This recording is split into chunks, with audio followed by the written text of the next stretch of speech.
Bonjour les amis, je crois qu'il est temps, après vos très nombreuses demandes, que je vous parle de ma transition capillaire, de tout ce qui m'a aidé à passer des cheveux paille que j'avais hyper cassants, fragiles, fourchus, pas sains du tout, à des cheveux qui sont beaucoup plus sains, beaucoup plus brillants, résistants, qui poussent plus vite, qui poussent mieux, qui poussent plus fort. Je vais vous expliquer tout ce que j'ai fait, tout ce que j'ai utilisé comme produit à l'intérieur et à l'extérieur.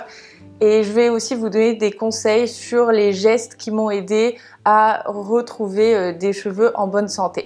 Pour commencer, la petite histoire, c'est que je suis née avec des cheveux blond foncé, châtain clair, mais quand même beaucoup plus clair que ce que j'ai aujourd'hui. Après petite fille, j'avais des cheveux très blonds. Comme beaucoup d'enfants, ensuite, mes cheveux ont foncé pour devenir plus châtain. Lorsque j'avais une dizaine d'années, j'ai commencé à avoir des cheveux un petit peu plus foncés. Et puis lorsque j'avais près de 17 ans, il y avait des pubs partout dans ma ville d'un certain blond soleil indien, des balayages qui rendaient les cheveux plus lumineux, plus soleil, été, etc. J'avais jamais touché à mes cheveux encore. Je suis allée chez le coiffeur et j'ai fait mon premier balayage et j'ai adoré parce que ça faisait effectivement très lumineux. J'avais des reflets, mais plus que des reflets, en fait c'était un balayage avec des mèches mais hyper fondues, blond, c'était hyper joli, j'adorais.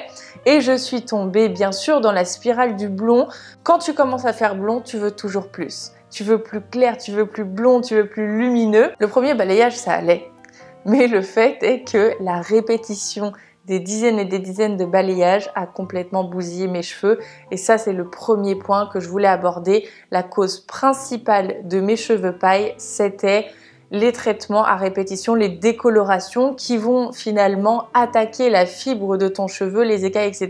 et rendre les cheveux, en fait, retirer leur couleur et donc rendre le cheveu beaucoup plus mince, beaucoup plus fin, beaucoup plus fragile, beaucoup plus sensible aux agressions extérieures, etc. Et un jour, j'ai revu des photos de moi lorsque j'avais 14 ans avec les cheveux longs jusque là. Je me souviens lorsque j'allais chez le coiffeur pour faire couper mes pointes, mon repère c'était le pli de mon coude pour les couper. Donc vous voyez, ils étaient hyper longs mais surtout bien droits, épais au bout, sains, brillants, etc. Et j'ai revu ces photos là et ça m'a fait un électrochoc. Je me suis dit mais comment c'est possible d'avoir eu des cheveux si sains, plus volumineux et d'en arriver là, tout ça pour que ça fasse plus lumineux soi-disant. C'est nul. Une sorte de déclic qui m'a donné envie d'arrêter totalement les balayages et de laisser pousser mes cheveux. Donc pendant assez longtemps, j'avais la démarcation de la racine. Bon, comme mes balayages étaient quand même assez bien faits, c'était finalement fondu, ça faisait pas une barre, heureusement. J'ai laissé repousser mes cheveux jusque là environ. On avait un dégradé, là on savait pas trop sur quel pied danser, on savait pas si je voulais être châtain ou si je voulais être blonde. Donc à un moment je me suis dit ok, je vais finalement enlever totalement le blond et assumer mon châtain. Et ça c'était un changement d'état d'esprit qui a tout changé dans mes cheveux parce que depuis des années j'étais en train de me persuader, et les autres me persuadaient aussi, le jugement des autres, que le blond c'était lumineux, que le châtain c'était une couleur terne qui allait me rendre le visage plus triste, plus fade. Je me suis dit arrêtons avec ces bêtises, je préfère avoir des cheveux sains, des cheveux brillants que des cheveux blonds et lumineux mais complètement cassés. Pourquoi ma lumière viendrait de mes cheveux? Je suis pas d'accord avec ça. Ma lumière elle vient de l'intérieur et ça se reflète sur l'extérieur. Peu importe que tu sois blonde, brune, les cheveux noirs, les cheveux bleus, les cheveux rouges, les cheveux roux, si tu es bien dans ta peau et si tu es heureux, eh bien tu vas être lumineuse et tu n'as pas besoin d'une couleur de cheveux pour l'être. J'ai décidé de balayer tous les avis et de me dire le châtain c'est chic. Et c'est ma couleur naturelle, je suis née comme ça donc il doit bien y avoir une raison, ça correspond, ça va avec ma carnation, ça fait ressortir mes yeux. Moi qui prône tout le temps le naturel sur ma chaîne YouTube, qui n'utilise que des produits naturels, comment se fait-il que je n'accepte pas ma couleur naturelle? C'est ce qui devrait le mieux mal et pourtant. Chapitre suivant. J'arrive dans ma tête avec ma devise, le châtain c'est chic, j'ai accepté ma couleur naturelle et plus que l'accepter, j'ai envie de la célébrer. C'est pourquoi j'arrête d'avoir la transition châtain en racine de ma couleur naturelle et blond et je décide de faire non pas une coloration parce que j'étais voilà un petit peu traumatisée de toutes ces choses qu'on fait chez le coiffeur, parce que je le faisais à outrance, hein. Bien sûr, si tu es dans l'équilibre et que tu fais de temps en temps, ça va pas autant abîmer tes cheveux, mais voilà, je voulais y remédier toute seule et vite. Donc un jour, je suis chez mes parents, je vais au supermarché avec ma maman qui m'encourage dans ma démarche et qui me dit ok, achète-toi un petit gloss, et je découvre les Dialight de chez L'Oréal et j'achète un gloss qui est censé recouvrir mon blond. Et c'est marrant parce que j'ai regardé les photos avant de tourner cette vidéo, c'était il y a pile 3 ans, c'était le 14 octobre 2019. Et alors je peux vous donner les références évidemment, à savoir que ça ne rendra pas pareil sur vos cheveux que le résultat que j'ai eu. Nos cheveux réagissent tous différemment bien sûr, voilà, je voulais juste vous prévenir. J'ai acheté le Dialight 7.12 de chez L'Oréal qui est un blond cendré irisé avec un révélateur universel, 3% je crois. Et on mettait un tube de Dialight pour un révélateur universel. J'ai mélangé, j'ai laissé poser une petite quinzaine de minutes et en enlevant, en rinçant le produit, je n'avais plus de blond et j'avais un châtain mais qui avait des petits reflets. En fait, le irisé avait pris le dessus et j'avais des reflets un petit peu trop gris, un petit peu limite violine. Mais c'est pas grave parce que je savais que je pouvais rattraper ça et au moins j'avais plus le blond. Mais je voulais vous montrer une photo sur laquelle on voit bien la démarcation de ma repousse, en fait, ma racine naturelle. Et ensuite, ça s'arrête. On a le Dialight et là, on voit très très bien que mes cheveux sont pauvres, que j'ai des fourches, etc. Alors que juste au-dessus, on voit que j'ai des cheveux qui sont brillants, qui sont beaucoup plus sains. Donc c'est encourageant pour le reste, pour la suite de la repousse. J'étais quand même contente, même si j'avais un petit reflet un petit peu violet douteux, c'est pas grave, j'étais allée au bout de ma démarche. Le lendemain, je retourne au supermarché, j'achète un autre Dialight, cette fois le 8 blond clair, que je laisse poser pendant 10 minutes et là ça a totalement neutralisé les reflets un petit peu mauve et j'ai obtenu la couleur que je désirais vraiment initialement. Tout le monde me dit ah mais c'est génial, ça te va trop bien, etc. Bien sûr d'autres personnes qui me disent ah bah moi je préférais avant, parce que tu auras toujours des personnes qui préfèrent avant, mais le tout c'est que toi tu te sens bien dans ta peau, que tu sois sûre et fière de ta décision, que tu l'assumes, que tu la célèbres. Donc voilà, ça c'était pour ma transition de couleur, de comment je suis passée de mon châtain naturel à mon blond et ensuite revenue au naturel. Maintenant je voulais vous donner quelques petits conseils parce qu'évidemment pour avoir des cheveux en bonne santé, brillants, avec du volume, parce que est-ce qu'on peut remettre une photo de moi blonde avec mes queues de rat? Vraiment, il y a une grosse différence. Et pourtant, il n'y a que 3 ans d'écart. Mais en réalité, il y a moins de 3 ans parce que lorsque vous regardez des vidéos de moi, même de l'année dernière ou même un petit peu avant, j'avais déjà récupéré beaucoup de masse capillaire. Donc finalement, ça s'est fait assez rapidement. Et justement, je voulais vous parler des shampoings, des huiles, de tout ce que j'ai utilisé, que j'utilise encore. Mais on va évidemment commencer par parler de ce que j'ai consommé parce que vous savez très bien que ma devise c'est tout commence de l'intérieur. Commençons donc par l'alimentation. Il faut déjà comprendre que le cheveu est composé à plus de 95% de kératine et c'est une forme de protéine. Donc pour soutenir ton cheveu, pour avoir des cheveux forts, résistants, qui ne sont pas cassants et qui sont solides, tu vois, il faut évidemment consommer beaucoup de protéines. À part des œufs, je consommais pas vraiment d'autres sources de protéines et je me suis beaucoup renseignée là-dessus et j'ai commencé à consommer du tofu, mais surtout beaucoup de légumineuses qui contiennent énormément de protéines, à savoir les haricots rouges, les pois chiches, les lentilles. J'ai connu le monde des superfoods et dont la spiruline qui est une excellente source de protéines, même si tout ce que tu absorbes n'est pas biodisponible, tu en as quand même la moitié qui l'est et donc ça te fait une bonne source de protéines si tu veux rajouter ça dans tes smoothies et tout. Tout ça pour vous dire que à partir du moment où j'ai augmenté ma consommation de protéines, mes cheveux sont devenus bien plus forts, bien plus résistants et j'en perdais beaucoup moins lorsque je me coiffais, que je me lavais les cheveux, etc. La deuxième chose essentielle pour avoir de beaux cheveux, mais surtout des cheveux bien brillant, c'est les lipides. Tout le monde en a peur, attention au gras, ça fait grossir, etc. Les lipides, c'est un des 3 macronutriments essentiel. Et à partir du moment où, pareil, j'ai augmenté ma consommation de bons lipides, attention, je vous parle pas des mauvaises graisses, je vous parle pas forcément de beurre, je vous parle pas forcément de ce genre de choses. Les bons lipides, ce sont par exemple, si vous n'êtes pas végétarien, les poissons un petit peu, alors soit les tout petits poissons, genre les petites sardines et tout, mais le saumon aussi, une excellente source de bons lipides. Il y a évidemment les oléagineux, voilà, ça vous pouvez les rajouter dans les protéines également. Les noix, les amandes, excellente source de bons lipides. Et puis vous avez bien sûr l'huile d'olive que vous allez choisir bio, vierge. Dans les œufs, il y a également des lipides. Et puis j'ai surtout découvert et commencé à consommer la fameuse huile de foie de morue. Alors là, ça y est, on est mi-octobre. Vous pouvez y aller, vous pouvez la reprendre. J'ai commencé ce matin à la reprendre d'ailleurs.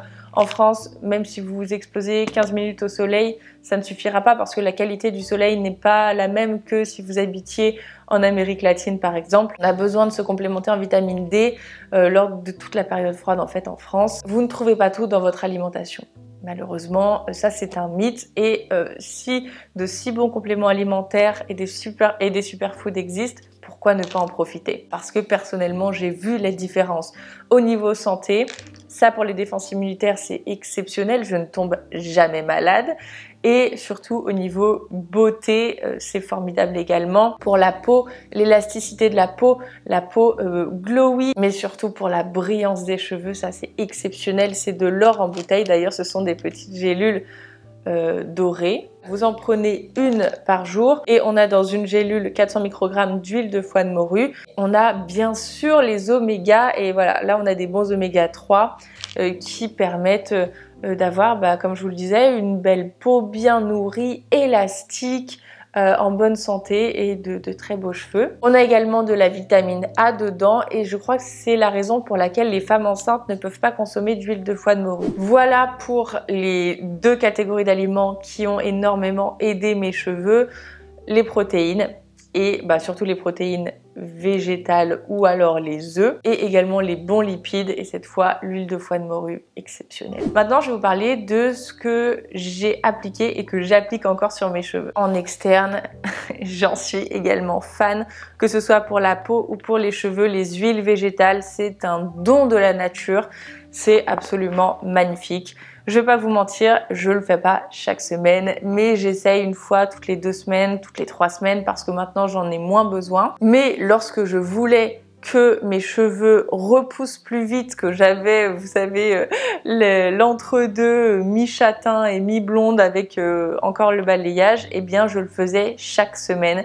Et ça, c'est un bain d'huile qui aide énormément à la pousse des cheveux. J'ai une bouteille entière de mon mélange. Alors pour les huiles, pareil, essayez de les prendre 100% pures et puis de préférence bio. Bon, là j'en ai de la marque WAM, elle est bio. J'ai commencé avec l'huile de ricin qui m'a énormément aidée. Donc ça déjà c'est la base. Ensuite j'ai connu l'huile de moutarde qui stimule la pousse terriblement, donc j'ai mélangé les deux. Et ensuite j'en ai connu 2 autres grâce à Aromazone. D'ailleurs vous pouvez acheter toutes vos huiles sur Aromazone parce que ça coûte vraiment pas cher et c'est de bonne qualité. J'ai connu l'huile de roquette et l'huile de fenugrec. Donc maintenant dans ma bouteille il y a les 4 qui sont mélangés. Vous appliquez ça en racine. Je vous ai déjà fait une vidéo, j'insère les plants racine par racine et surtout vous massez bien, vous massez pour activer, stimuler la circulation sanguine, ce qui va activer la pousse des cheveux. Et bien sûr le plus important, vous laissez poser. Et en général je fais ça le dimanche parce qu'on doit laisser poser 4 heures. Pour rincer tout ce bain d'huile là, il ne faut pas émulsionner votre shampoing avec de l'eau. Vous appliquez votre shampoing directement sur l'huile. Vous massez, etc. Et ensuite vous rincez, vous faites un 2e shampoing, voire un 3e si vous sentez que vous avez encore de l'huile. Et voilà, je vous dis, avant je faisais ça tous les dimanches lorsque je voulais que ça pousse vraiment très vite et ça poussait extrêmement vite. D'ailleurs, ça peut être un petit peu trop lourd, un petit peu trop étouffant pour certains types de cheveux. Moi, ça allait, mais voilà, essayez de voir aussi en fonction de vos cheveux comment ils réagissent.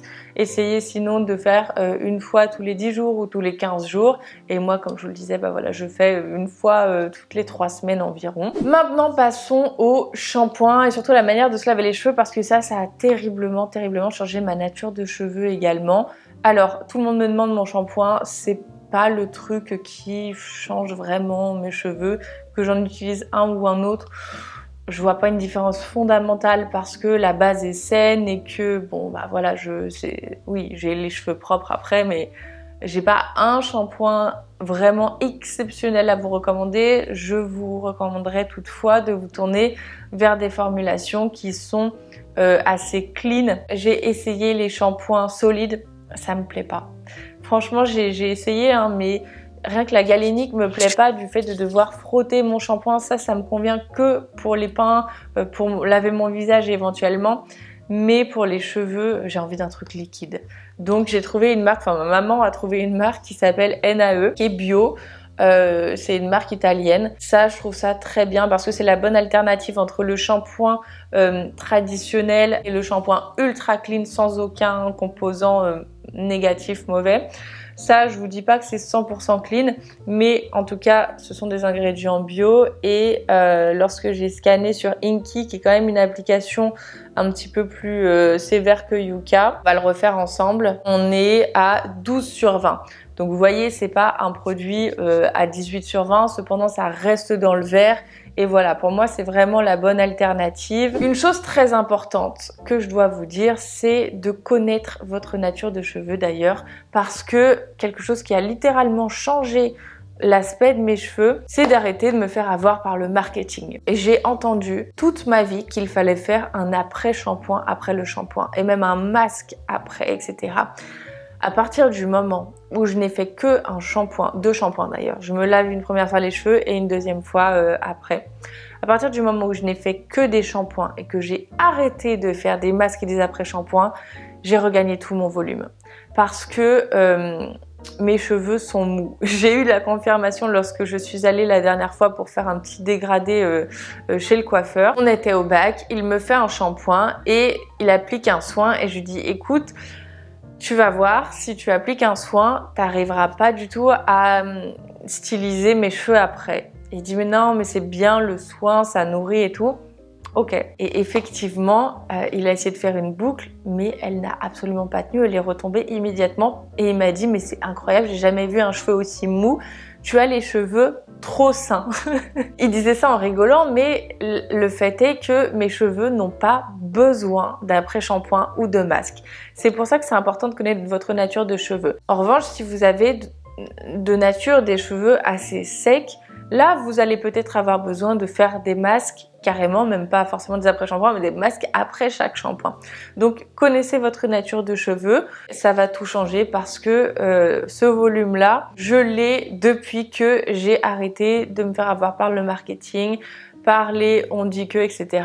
et que j'ai commencé à analyser mes cheveux et me dire que bah voilà, le shampoing ça suffisait pour moi. Ensuite, en sortant de la douche, autre conseil hyper important, je ne frotte jamais, plus jamais mes cheveux dans la serviette. Je l'ai fait, hein, mais ça abîme les écailles et donc ça enlève le côté brillant. Plus tu frottes, plus tu enlèves des écailles et donc moins tes cheveux sont fermés par ces écailles qui donnent la brillance et plus tu as les cheveux ternes, en plus de créer des fourches avec le frottement, etc., de les abîmer. Donc ça, c'est pas un mythe.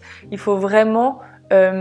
vous avez votre serviette et vous faites comme ça, vous scrunchez vos cheveux dans la serviette et là, vous allez voir que ça va tout changer. Et d'ailleurs, j'ai cette petite serviette en microfibre et ça, pareil, ça a bien changé les choses. Après avoir essoré mes cheveux dans ma serviette, eh bien, je les rentre tous là-dedans et ça permet d'absorber l'eau. Ça les sèche pas entièrement, je laisse ça environ 15 minutes et ensuite, lorsque je l'enlève, eh bien, il sèche de manière plus jolie. Je ne sais pas vous expliquer, mais voilà, les serviettes en microfibre, c'est génial. Important évidemment d'avoir une brosse qui n'abîme pas les cheveux. Alors moi, celle-ci, je peux vous la recommander évidemment, mais c'est une brosse qui est assez hors de prix.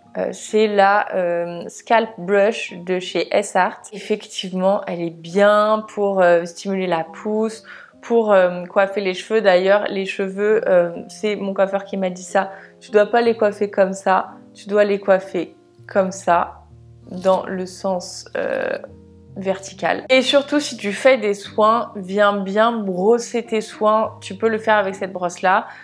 Si je peux vous donner une alternative beaucoup moins chère, la Tangle Teezer, je la trouve super, mais j'ai déjà connu des brosses qui m'arrachaient les cheveux, donc attention au matériel que vous utilisez. Personnellement, je ne brosse pas mes cheveux quand ils sont mouillés parce que déjà qu'ils sont mous, mes cheveux, t'imagines, eh bien, voilà, ils vont s'étendre, s'étendre, s'étendre, et comme un spaghetti trop cuit, bam, ça va se casser, alors qu'un spaghetti qui est al dente, eh bien il va pas se casser aussi facilement. Donc j'attends que mes cheveux soient al dente, presque totalement secs pour les brosser. Mais je comprends que si vous avez une autre nature de cheveux, que vous avez les cheveux bouclés, vous pouvez pas les brosser quand ils sont secs, parce qu'après justement ça vous fait trop de volume et voilà, il y a certaines personnes qui n'aiment pas spécialement ça. Ça, je peux pas vous donner un conseil exact dans le sens où ça dépend de votre nature de cheveux, mais quand même brosser ses cheveux lorsqu'ils sont mouillés, ça a tendance à les abîmer, on va pas se le gâcher. Enfin, plus que les abîmer, les casser. Et ensuite on passe à la dernière partie que je voulais aborder avec vous. Lorsque vous travaillez vos cheveux pour faire des boucles, des lissages, etc., on va pas se le cacher, la chaleur, ça abîme les cheveux. Vous imaginez, vous mettez 150 degrés, parfois même jusqu'à 200 degrés sur vos cheveux. Évidemment que ça les abîme. Tu mets ta main dans un four à 150 ou 200 degrés, tu fais oh, donc tes cheveux ils sont pareils, ils font oh. Donc c'est pour ça qu'il ne faut pas le faire tous les jours. Avant, je les bouclais tous les jours systématiquement. Et maintenant, je les travaille mais sans chaleur. Alors l'alternative que je pourrais vous donner quand même, si vous voulez des boucles, si vous avez des cheveux raides, ce sont les rouleaux chauffants en céramique. Ça abîme beaucoup moins que le fer, etc. Alors moi je vais pas vous mentir, hein, j'utilise quand même le fer de temps en temps, par exemple quand je filme des vidéos et tout, là j'ai utilisé un petit peu. Mais tu peux faire tes boucles en dormant, il y a des dizaines de vidéos sur internet là-dessus, tu peux le faire avec des collants, des chaussettes, tout ce que tu veux maintenant. Ce qui fonctionne le mieux pour moi, c'est ma coiffure de nuit que je fais depuis des années, qui me permet d'éviter les frottements. Ça aussi c'est important pour moi de dormir les cheveux attachés, parce que si tu bouges la nuit, tu vas créer du frottement sur tes cheveux et tu vas créer des fourches, etc. Tu vas abîmer les écailles, tu vas avoir des cheveux de plus en plus ternes. Donc c'est important de les attacher, mais attention de ne pas les attacher trop serrés, parce que là encore tu peux les abîmer s'ils sont trop serrés. Les queues de cheval hyper serrées, les bonnes hyper serrées à répétition, c'est très mauvais également. Je les attache en chignon torsadé, mais hyper lâche, au-dessus de ma tête, donc ça me dérange pas pour dormir. Vous voyez, j'ai l'oreiller ici, c'est au-dessus de ma tête, donc ça me dérange pas. Et c'est lâche, donc ça ne tire pas les cheveux, mais ils sont quand même attachés, donc il n'y a pas de frottement. Et en plus, comme je fais un chignon tout torsadé, je me réveille le matin avec des ondulations et ça me suffit au quotidien largement. Et dernière petite chose concernant le sommeil d'ailleurs, utiliser un oreiller en soie. Là je n'en ai pas, mais pendant des années, j'avais un oreiller en soie justement qui permet d'éviter à la fois les rides sur votre peau, mais aussi qui rend les cheveux plus doux, plus brillants, etc. Je vous fais un résumé en quelques points de mes conseils, comme ça vous les avez bien en tête avant de terminer la vidéo. Premièrement, réduire, éviter les balayages et les colorations. Manger suffisamment de protéines et de bons lipides. Faire des bains d'huile en racines pour qu'ils poussent plus fort et plus brillant. Prendre des compléments alimentaires d'huile de foie de morue. Éviter la chaleur à répétition qui casse les cheveux. Et enfin, dormir avec les cheveux attachés mais pas trop serrés. Voilà les amis, vous l'avez, cette vidéo que vous m'avez tant demandé sur ma transition capillaire, mon évolution et puis tous les conseils en interne et en externe que je peux vous donner. J'espère très sincèrement que ça aura pu vous aider, que ça vous aura plu, que ça vous aura motivé, que ça vous aura, j'espère, donné un petit peu plus de confiance pour accepter, adopter votre couleur naturelle. Je vous embrasse très fort, on se rejoint tout de suite sur Instagram ou sinon dimanche prochain à 10 h du matin pour un nouveau vlog sur YouTube. Bye!